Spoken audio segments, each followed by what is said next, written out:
Here we are with another video from our Class B series. If you might notice, as we ask it to start a game, we are actually a little higher than I ought to be from my last game, but that is only because I played a game in between time. I thought I was going to play Bullet, and I ended up playing a blitz game, and I happened to win it.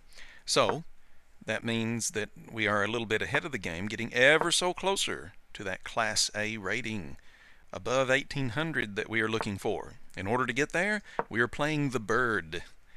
And we are actually doing very well here with the bird so far.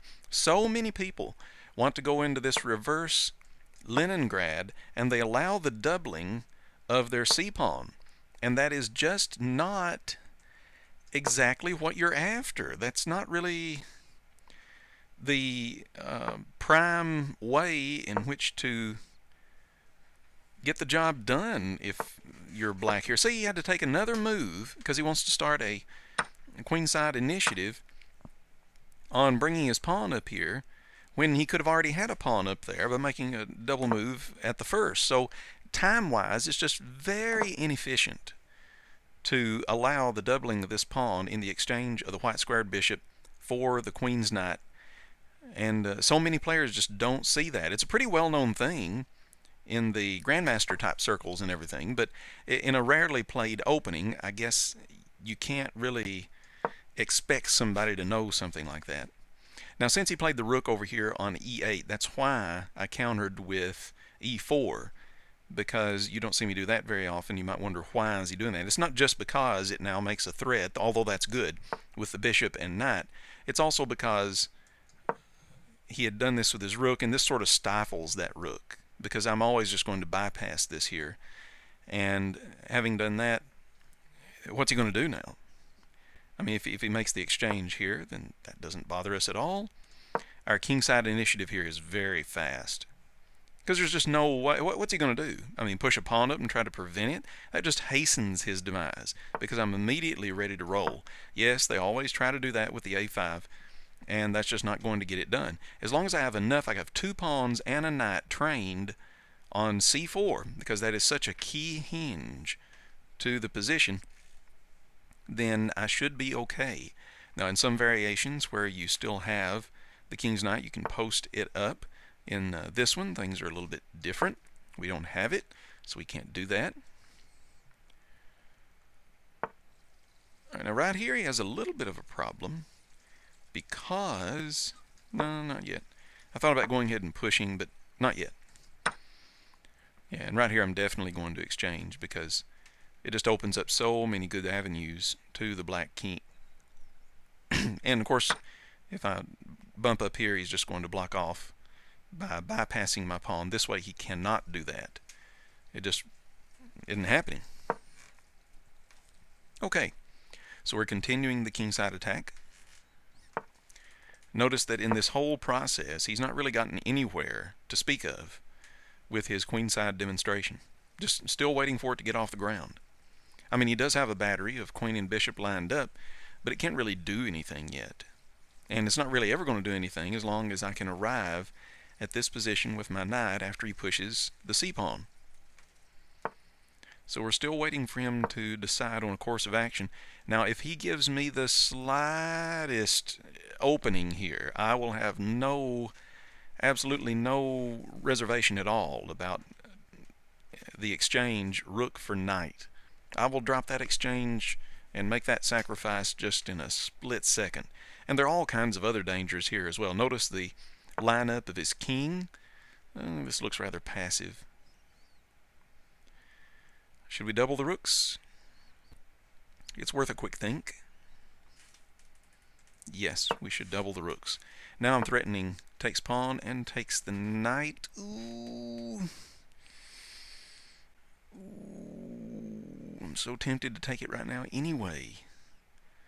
Should I take it anyway? I'm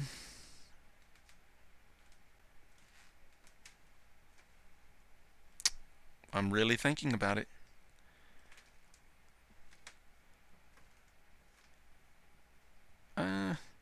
Let me pursue something else here for just a moment. If I can get that bishop refocused, because it's kind of biting on this pawn right now, it's not really accomplishing much, and it actually makes his bishop look a little bit better to have it where it is. So if there's some way that I could refocus that bishop just enough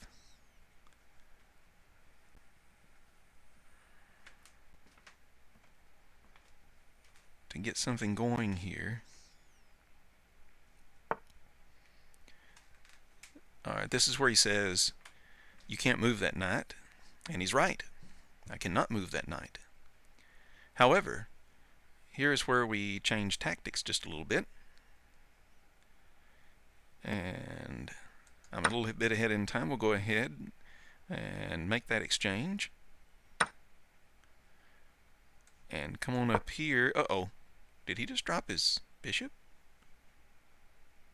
Ladies and germs, he just dropped his bishop. Okay. Well, he made my attack a lot easier than it had to be. And now he goes for broke. Alright, that's understandable. But there's nothing, this position is rock solid just as long as that knight gets to c4. There's nothing for him to do.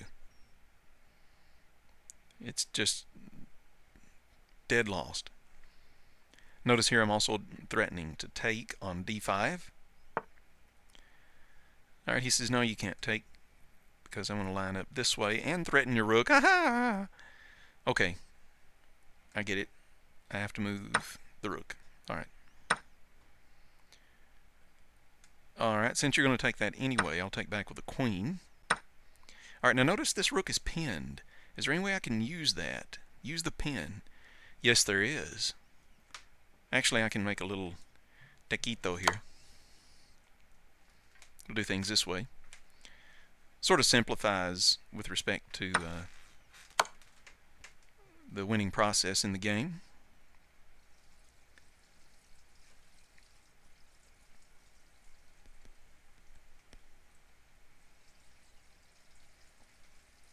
Yeah, he's down to under 40 seconds. This is going to get bad for him. Because just as soon as he... Oh, he's not even going to move that. Okay. Well, if you're going to do that, I'm going to activate my knight.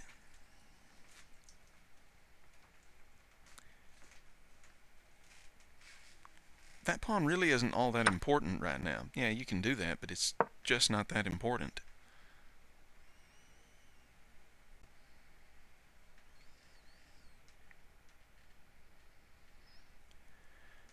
Notice how secure my king is here in this position. Alright, now notice right here, I'm threatening possibly some different things with the knight check on his king. The game's pretty much over. He's just trying to figure out something, but I don't know if he knows. Sometimes players lose track of the time and he doesn't realize that he has no time. So that will dawn on him right about now. Alright, thank you very much. Good game. And we are there, ladies and gentlemen. 1800. You see that? Wow, 1800. Now, I made a speculative sacrifice in reaching Class A, so I'm not necessarily proud of how I got here, but got here I did. Had a hard time figuring out, and it's a blitz game, so you got to do something, how I was going to proceed in this position. It looks like there should be something, but it's really hard. It doesn't look like this plan of mine was going to pan out very well because I just can't move this knight. Things get really risky if I move this knight from the c4 protection. So I decided to take. And then after that, he took back with the queen. But what if, instead of dropping his bishop and losing the game, he takes back here? And now we ask ourselves, what does white have for his exchange? Well, I do get some interesting pressure from the standpoint that even after I go here, if he decides to oppose me, then I'm going to have a pawn, a connected pass pawn, on the 6th rank pretty soon. Because if I go over here, for example, he must exchange. Alright, so that would have been one follow-up right there. And after takes, maybe, ooh, which way do I go? Mm, that is a very good question. Which way do I go? Uh, yeah, let's see if I go this way. Then he tries to do a blockade with his king. He has to go there, otherwise I'm just going to... Well, no, I wouldn't take the pawn immediately, but I'm going to get all kinds of other threats. And then now, there isn't really much of a need for the c4 protection. However, my bishop isn't looking to... Oh! I have a knight move with an immediate threat because of the queen-bishop battery here on his king.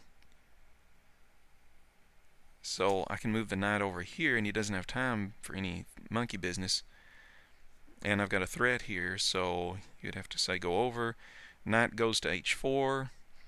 Now threatening to take the real nice square here. So you can clearly see the compensation I was getting. So I wasn't doing anything just terrible by the exchange sacrifice, and I think things worked out very well. I am happy to reach Class A.